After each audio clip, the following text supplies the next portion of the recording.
नमस्कार, आप देख रहे हैं न्यूज़ 18 बिहार झारखंड का डिजिटल प्लेटफॉर्म। मैं हूं शुभे मिश्रा आपके साथ। देश की राजधानी दिल्ली में अभी मतदान खत्म हुए हैं और रिजल्ट को लेकर भी सबके मन में ये सवाल है कि आखिर जीत किसकी होगी, क्योंकि इस बार के चुनाव में मुख्य टक्कर आप और बीजेपी में है। लेकिन इन सब के बीच सवाल ये उठते हैं कि अगर बीजेपी की जीत होती है तो आखिर कौन होगा प्रमुख चेहरा, कौन बनेगा दिल्ली का सीएम अगर बीजेपी की जीत होती है तो, क्योंकि जो एग्जिट पोल के नतीजे हैं वो यही बता रहे हैं कि बीजेपी फिलहाल आगे चल रही है।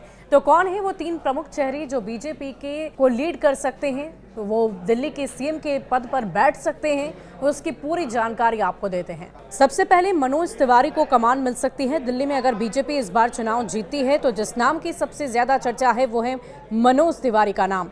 मनोज तिवारी को पूर्वांचल का बड़ा चेहरा माना जाता है। ये दिल्ली प्रदेश की जिम्मेदारी भी संभाल चुके हैं, 2 बार सांसद रह चुके हैं। बीजेपी दिल्ली में मनोज तिवारी की मुखरता पूर्वक आगे करती रही है। हो सकता है कि आघार पार्टी जीते तो मनोज तिवारी को ये जिम्मेदारी दे दी जाए। दिल्ली की रोहिणी विधानसभा से बीजेपी प्रत्याशी और विधायक विजेंद्र गुप्ता एक बार फिर से इस सीट में चुनावी मैदान में हैं। उनका मुकाबला कांग्रेस की सुमेश गुप्ता और आम आदमी पार्टी के प्रदीप मित्तल से हो रहा है। विजेंद्र गुप्ता ने पिछले 10 वर्षों में दिल्ली में बीजेपी के धाकड़ नेता के रूप में अपनी पहचान बनाई और आम आदमी पार्टी के प्रमुख अरविंद केजरीवाल के खिलाफ लगातार विपक्ष की भूमिका निभाई है। गुप्ता की पकड़ पार्टी के कैडर और संगठन को भी मजबूत बनाता है। बीजेपी अगर जीती तो विजेंद्र गुप्ता पर भी दांव लगा सकती है। दिल्ली बीजेपी के अध्यक्ष वीरेंद्र सचदेवा ने इस चुनाव में बहुत मेहनत की है। उनका नाम भी दिल्ली बीजेपी के बड़े नामों में शामिल है।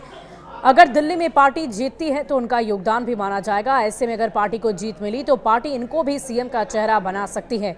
हालांकि अभी ये बस कयास भर लगाए जा रहे हैं। तो ये 3 प्रमुख नाम हैं जिस पर कयास लग रहे हैं कि अगर बीजेपी इस इलेक्शन में जीतती है तो इन 3 नाम जिसकी चर्चा हम लगातार कर रहे हैं, पहला नाम मनोज तिवारी का है, दूसरा विजेंद्र गुप्ता और साथ ही साथ वीरेंद्र सचदेवा को कमान थामी जा सकती है। आपको ये बता दें कि पहले ही मतदान की प्रक्रिया पूरी की जा चुकी है और अब इंतजार शनिवार के दिन का है, जिस दिन रिजल्ट की घोषणा होगी। देखने वाली बात होगी कि जब मतगणना का कार्य पूरा होगा उसके बाद ये जीत किसकी होती है। क्या बीजेपी के पक्ष में लोगों ने मतदान किया है, क्या लोगों के दिल में केजरीवाल होंगे या फिर इस बार दिल वालों की दिल्ली बीजेपी पर भरोसा करेगी, ये देखने वाली बात होगी। लेकिन इन सब के बीच 3 नाम प्रमुख तौर पर दावेदार बीजेपी के बताए जा रहे हैं। शुक्रिया।